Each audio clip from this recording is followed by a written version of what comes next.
Hello guys, चलिए अपनी class है आज फोर्थ लाइट पर। इससे पहले हम लोगों ने 3 क्लासेस पढ़ लिए हैं। इस क्लास में हम लोग पढ़ेंगे स्फेरिकल मिरर से रिलेटेड टर्म्स, उससे रिलेटेड कुछ टर्मिनोलॉजीज हैं वो पढ़नी है, और इमेज कैसे बनेगा उससे रिलेटेड कुछ रूल्स हैं। ठीक है, इसके पहले हम लोगों ने प्लेन मिरर के विषय में पढ़ लिया था। प्लेन मिरर का छोटी सी प्रॉपर्टी छूट चुकी है, जो कि आज के लेक्चर में हम लोग लास्ट में एकदम उसको क्या कर लेंगे, कवर कर लेंगे। ठीक है, चलिए स्टार्ट करते हैं हम लोग आज का क्लास। स्फेरिकल मिरर, तो स्फेरिकल मिरर की डेफिनेशन तो हम लोगों ने पिछली टर्म पे पढ़ी थी। एक हॉलो स्फेयर का छोटा सा पार्ट जिसको हम कट कर लें, अपर्चर जिसे कहते हैं, उसके इनर पार्ट या आउटर पार्ट पे हम लोग क्या कर लें, सिल्वर से पॉलिश कर दे, तो वो क्या बन जाता है, दूसरा फेस रिफ्लेक्टर, और उसी को हम लोग क्या कहते हैं, स्फेरिकल मिरर कहते हैं।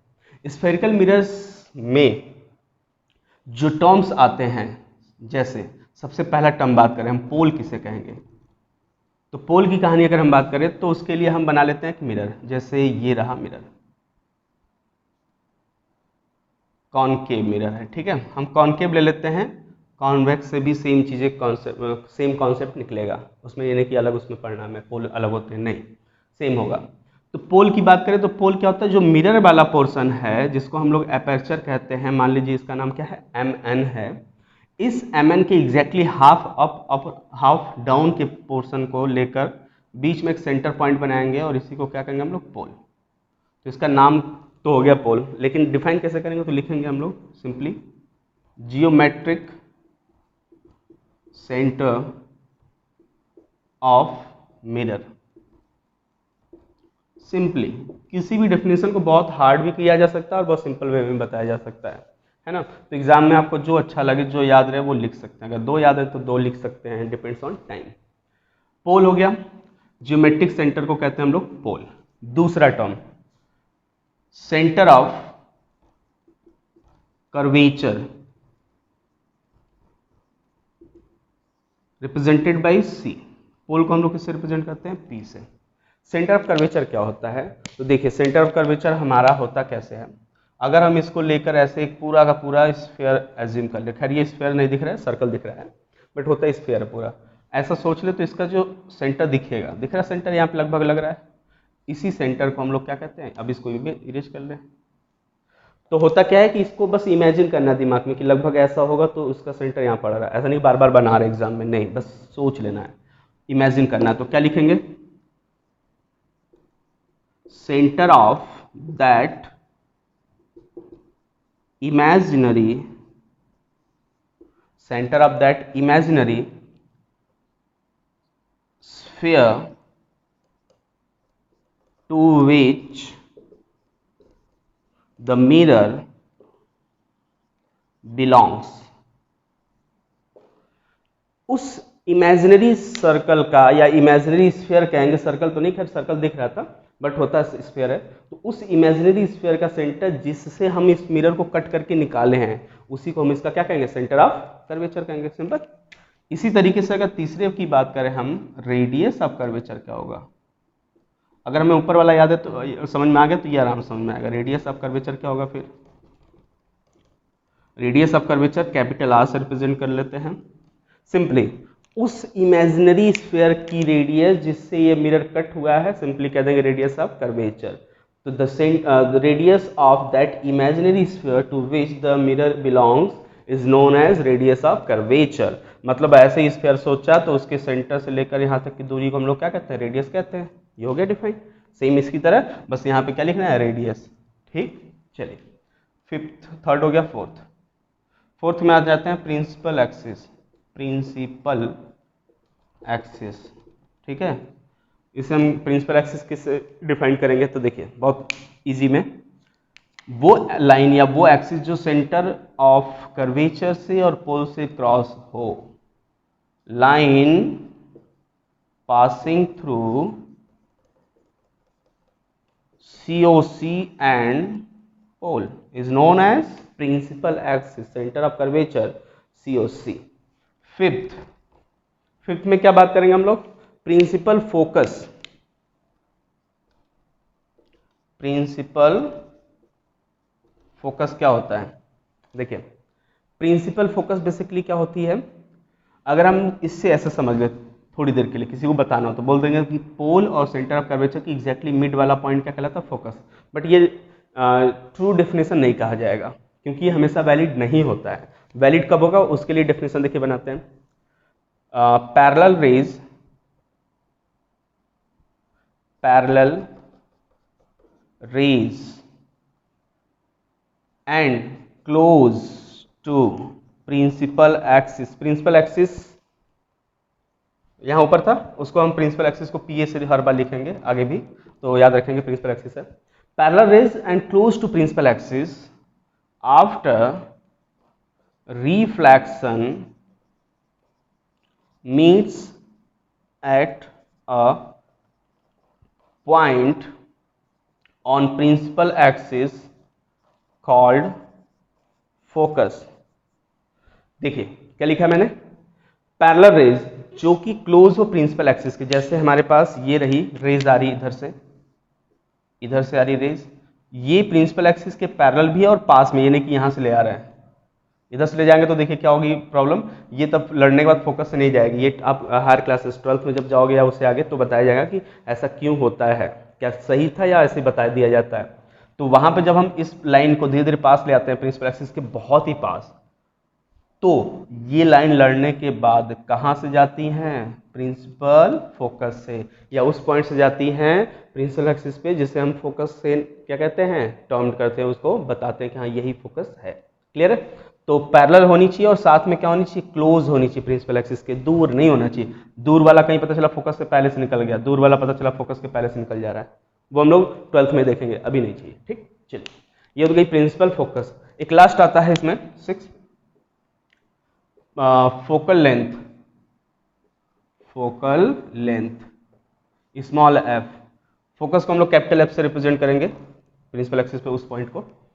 फोकल लेंथ बेसिकली क्या होगा, तो फोकल लेंथ फोकस से लेकर पोल तक की बीच की दूरी है, उसे हम क्या कहेंगे, फोकल लेंथ। तो डिफाइन करना है तो लिख सकते हैं ऐसे, distance between pole and focus is focal length, है ना। अब एक चीज और मैं बता दूं, आगे जितनी भी डिस्टेंसेस मेजर्ड की जाएंगी, ली जाएंगी कैलकुलेट करने के लिए या अपने चीज़ों को बताने के लिए, वो सारी की सारी डिस्टेंस कहाँ से ली जाएंगी, इन भाई साहब के पास से, पोल से हमेशा। क्लियर? चलिए ये तो टर्मिनोलॉजीज हो गई हमारे पास स्फेरिकल मिरर से रिलेटेड। नेक्स्ट हम लोग देखेंगे कि इमेज बनाने के लिए किससे, स्फेरिकल मिरर से, क्या डायरेक्ट बना लेते हैं या कुछ रूल्स होते हैं, तो कुछ रूल्स हम लोग देख लेते हैं जल्दी जल्दी।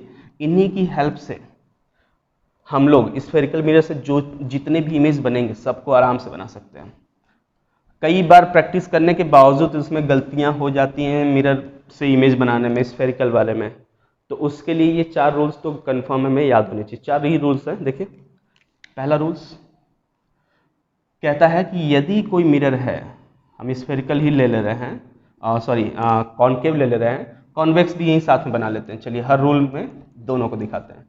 पहले रूल का नियम ये है सेंटेंस कि यदि कोई rays parallel to principal axis आ रही है, this one is principal axis, तो ये लड़ने के बाद हमेशा किस जगह से जाएंगी, फोकस से। So simple. Parallel raise incident जो हो रही हैं वो लड़ने के बाद रिफ्लेक्ट होकर जहां इंटरसेक्ट करेंगे एक दूसरे से, वो कौन सा पॉइंट कहलाएगा, फोकस कहलाएगा। सेम काम यहाँ कर सकते हैं। इस बार रेज इधर से लाएंगे, नहीं इधर से आएगा, रिफ्लेक्टिंग सरफेस की तरफ से आती है रेज, याद रखेंगे। अब ये आया यहाँ लड़ा, किधर जाएगा, अंदर नहीं, क्योंकि मिरर के क्रॉस लाइट नहीं जा पाती है। लेकिन इसका फोकस किधर होगा, इससे स्फीयर बनाएंगे ऐसे, तो इसका सी यहाँ बनेगा और पोल यहाँ पे है, तो इसके आधे को ही ना फोकस कहते हैं हर बार हम, तो ये तो फोकस इधर है, इधर तो जाने वाला नहीं, फिर किधर जाएगा। तो यहाँ पे ट्रिक कहता है कि पहले इनको क्या कर ले, मैच करा लीजिए। ये मैच हो गया। अब इसी की सीध में पीछे ले जाइए, इसी की सीध में पीछे ले जाइए, हो गया। आने वाली रेज रिफ्लेक्ट होकर कहाँ जा रही है, कन्वर्ज हो रही है कि डाइवर्ज, डाइवर्ज। लेकिन अगर बैक साइड मिला है तो कहाँ मिलेंगे, वो फोकस पे। तो यहाँ पे एक्चुअली मिल रहे हैं, देखिए सॉलिड लाइन है सब, और यहाँ पे क्या है, डॉटेड लाइन से मिलाए हैं पीछे बैक साइड, तो इसे हम कहते हैं वर्चुअल। याद होगा आपको। तो वर्चुअल क्या है, ये फोकस, और इसमें क्या है, रियल, क्या फोकस। तो एक पॉइंट यहाँ से मिल गया मैं। कि कॉन्केव की फोकस क्या होती है, रियल होती है, और कॉन्वेक्स की फोकस क्या होती है, वर्चुअल होती है। नोट पॉइंट की तरह इसको याद कर सकते हैं। रूल नंबर 2, रूल नंबर 2 कहता है कि जो भी रेज फोकस से जाएंगी, लाइक ये फोकस है, ये सी है और ये पी है, कोई भी लाइन जो फोकस से आकर जाएंगी, लड़ने के बाद, रिफ्लेक्ट होने के बाद मिरर्स, वो हमेशा प्रिंसिपल एक्सिस के क्या हो जाएंगी, पैरेलल हो जाएंगी। ठीक है, ये रहा प्रिंसिपल एक्सिस, फोकस से आने वाली लाइट देखिए फोकस से आ रही है ना क्रॉस होकर, फिर लड़के कहाँ जा रही है, parallel to the principal axis. Same काम कॉन्वेक्स के लिए, ये रहा कॉन्वेक्स, ये देखिए पैरेलल रेज, सॉरी पैरेलल का तो हो गया, फोकस वाली काम है ना, इसका फोकस मान लीजिए यहाँ पे है, सेंटर यहाँ पे है, तो सेंटर तो बना ही सकते हैं ऐसे सोचकर, और उसका आधा क्या ले लीजिएगा, फोकस ले लीजिएगा पोल के बीच में। सोचिए कि कोई रेज एग्जैक्टली ऐसे आ रही है और लग रहा है कि अगर इसको आगे बढ़ाते तो कहाँ मिलता, फोकस पे, तो हम सिंपली बोलेंगे कि ये लाइन कहाँ से पास होने वाली है, फोकस से, तो लड़ने के बाद कहाँ से जाएगी, तो पार तो होने वाली है नहीं है, तो लड़ने के बाद कैसे हो जाएगी, प्रिंसिपल एक्सिस के पैरेलल।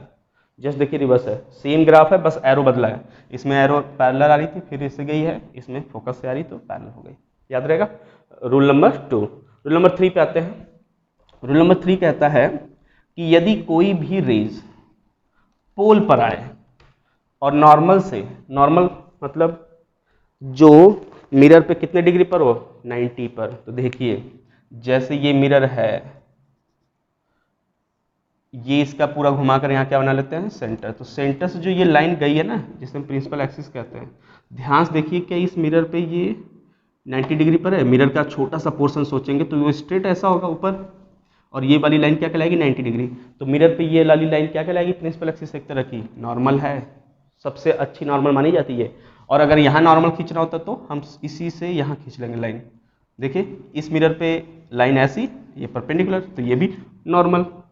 बेसिकली अगर मिरर पे कहीं नॉर्मल खींचना है तो सेंटर से हम एक लाइन खींच लेंगे, हो जाएगा नॉर्मल। क्लियर, चलिए तो रूल नंबर 3 क्या कहता है कि यदि कोई लाइट पोल पे गिरे, ये ऐसे, ये ना पोल, पोल पे गिरे और इससे कितने डिग्री पर थीटा, तो ये खैर है कौन सी लाइन, नॉर्मल, तो नॉर्मल से इंसिडेंट रे के बीच में जो एंगल होता है उसे कौन सा एंगल कहते हैं, एंगल ऑफ इंसिडेंस, और इसी के बराबर आर भी होगा, तो रिफ्लेक्ट होगा किधर जाएगा, ऐसे जाएगा, तो और ये वाला एंगल भी कितना हो जाएगा, आर मतलब थीटा के बराबर। बात समझ में आई। तो रूल क्या कहता है कि इंसिडेंट रे यदि पोल पे गिरती है और थीटा डिग्री पर प्रिंसिपल एक्सिस से, तो जाते समय प्रिंसिपल एक्सिस से थीटा डिग्री पर ही जाएगी। कॉन्वेक्स के लिए कैसे बनाएंगे, ये पोल है, पोल पे आई लाइट कितने डिग्री मान लीजिए, थीटा, तो जाएगी कैसे, थीटा पर, मिरर के साइड तो जाना नहीं है। ठीक, चलिए 4th रूल पढ़ते हैं, रूल नंबर 4, इसमें लास्ट रूल है और ये कहता है कि यदि कोई लाइट रे सेंटर ऑफ कर्वेचर से आ रही है, लाइक ये हो गया मिरर और इससे बनने वाला सर्कल ऐसे बनेगा और ये सी हो जाएगा, ये हो जाएगा एफ और ये हो जाएगा पोल। रूल क्या कहता है कि यदि कोई लाइट रे सीधा सेंटर की तरफ जाता हुआ लग रहा हो आपको कि ये सेंटर से जाता, अगर ये मिरर ना होता तो यहीं से जाता, तो ये मोलेंगे हम लोग कि हाँ सेंटर से पास होने वाली है, तो ये लाइट रे सेंटर से जो पास होगी, रूल कहता है कि वो हमेशा लड़ने के बाद उसी पाथ को क्या कर लेगी, रीट्रेस कर लेगी, कहीं नहीं डेविएट होगी, जैसे पहले डेविएट होता था वो सीधा क्या हो जाएगी, चली जाएगी। ऐसा कॉन्केव में अगर सोचते तो कैसा होता, ये मिरर, फोकस, सेंटर, पोल, ठीक, मान लीजिए एक लाइट रे ऐसे आई, कहाँ से आ रही है, सेंटर से, तो लड़ने के बाद किधर जाएगी, नीचे ऊपर या वापस, तो वापस जाएगी, रीट्रेस। तो रूल नंबर 4 क्या कहता है, line passing through the centre do not deviate by its path, it always retrace original path, it always retrace its original path, जिस पाथ से आया था उसी पाथ से क्या हो जाएगा, रिवर्स हो जाएगा। इसे खैर हम लोग एक नाम से जानते थे, पिछले टर्म पे शायद पढ़े थे, रिवर्सिबिलिटी, ठीक है, जहां ऑब्जेक्ट वहीं इमेज, इंटरचेंज कर लेंगे तो कोई फर्क नहीं पड़ने वाला है। एक अच्छा जो बात छूट गई थी लास्ट में कि हमने कहा था प्लेन मिरर से एक क्वेश्चन छूट गया, कैरेक्टरिस्टिक छूट गया था हमारा प्लेन मिरर वाला, उसका देखिए क्या है, उसमें यह था कि यदि कोई दो मिरर हम लें M1 और M2 और इनको हम किसी डिग्री पर रख दें, थीटा डिग्री पर सपोज, इंक्लाइन करके, this theta may be 0, may be 90, may be 60, may be 30, depends on question. तो अभी मान लेते हैं थीटा है, तो पूछा जाता है कि अगर इसके बीच में एक ऑब्जेक्ट रख दें हम, तो बताइए इस ऑब्जेक्ट को अपनी खुद की इमेज इस मिरर में कितनी दिखेगी? तो जनरली कितनी दिखनी चाहिए? 2, एक इधर दिखेगा और एक इधर। लेकिन अगर हमसे पूछा जाए कितनी इमेज दिखेगी, तो हम नंबर ऑफ इमेज की बात करें कब? जब दो प्लेन मिरर आपस में किसी एंगल पे क्या इंक्लाइंड हो, तो number of image equals to 360 divided by theta minus 1, 360 by theta minus 1। Theta मान लीजिए, लेटेस्ट एग्जाम्पल में ले लेते हैं हम लोग, थीटा इक्वल्स टू 60, तो कितनी इमेज बनेंगे? नंबर ऑफ इमेज n को ले ले तो 60 यहाँ रखेंगे तो 6 6 जा 360, 6 बचेगा यहाँ पे और 1 माइनस कर देंगे तो 5। मतलब अगर दो मिरर को 60 डिग्री पे रख कर हम बीच में खड़े थे तो हमें अपने आप को हमारी कितनी इमेज दिखेंगी? 5। अगर थीटा को हम लोग ले ले 0, 0 कब होगा जानते हैं? सटा के नहीं रखना है, तो इसमें ऑब्जेक्ट कहाँ रखा जाएगा? दूर दूर रखना है, लेकिन पैरेलल रखना है, तो 0 का मतलब होता है पैरेलल। आप सैलून में जाते हैं तो वहाँ पे आपको मिरर दिखते हैं पैरेलली, एक अप सामने एक बैक साइड में, तो उसमें हम कितनी बार अपने आप को देख पाते हैं? बहुत बार। क्यों? देखिए, तो number of image equals to 360 by theta, theta 0 है -1, something divided by 0 is always infinite, और इनफाइनाइट में से 1 माइनस करेंगे तो कोई फर्क पड़ेगा नहीं, इनफाइनाइट ही रहेगा, इसीलिए हमें कितनी इमेज दिखती है? इनफाइनाइट।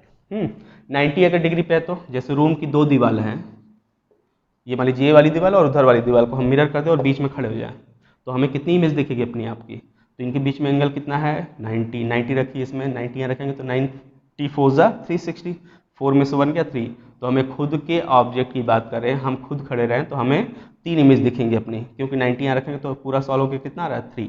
कैसे कैसे? देखिए, एक सामने दिखेगा, एक इस पे दिखेगा इस मिरर में, एक इस मिरर में, 2 हो गए, तीसरा कहाँ दिखेगा? तो ये जहाँ ज्वाइंट है एकदम सीधे मिलाएंगे ना, यहाँ पे दिखेगा आपको। कभी फील कीजिएगा किसी ऐसी जगह पे अगर मौका मिले जाने का, image number 1, image number 2, image number 3, 3 image, ऐसी जगह जाने का मौका मिले या ऐसा सिचुएशन मिले कि जहाँ पे 2 मिरर हैं, या घर में अगर पॉसिबल है तो उसको रख कर देखिएगा, जहाँ इंटरसेक्शन होता है वहाँ पे हल्का सीधा उधर टर्न होकर मूव करके देखेगा तो एक कॉर्नर पे भी आपका इमेज सीधा दिखेगा यहाँ पर। तो टोटली 1, 2 एंड 3।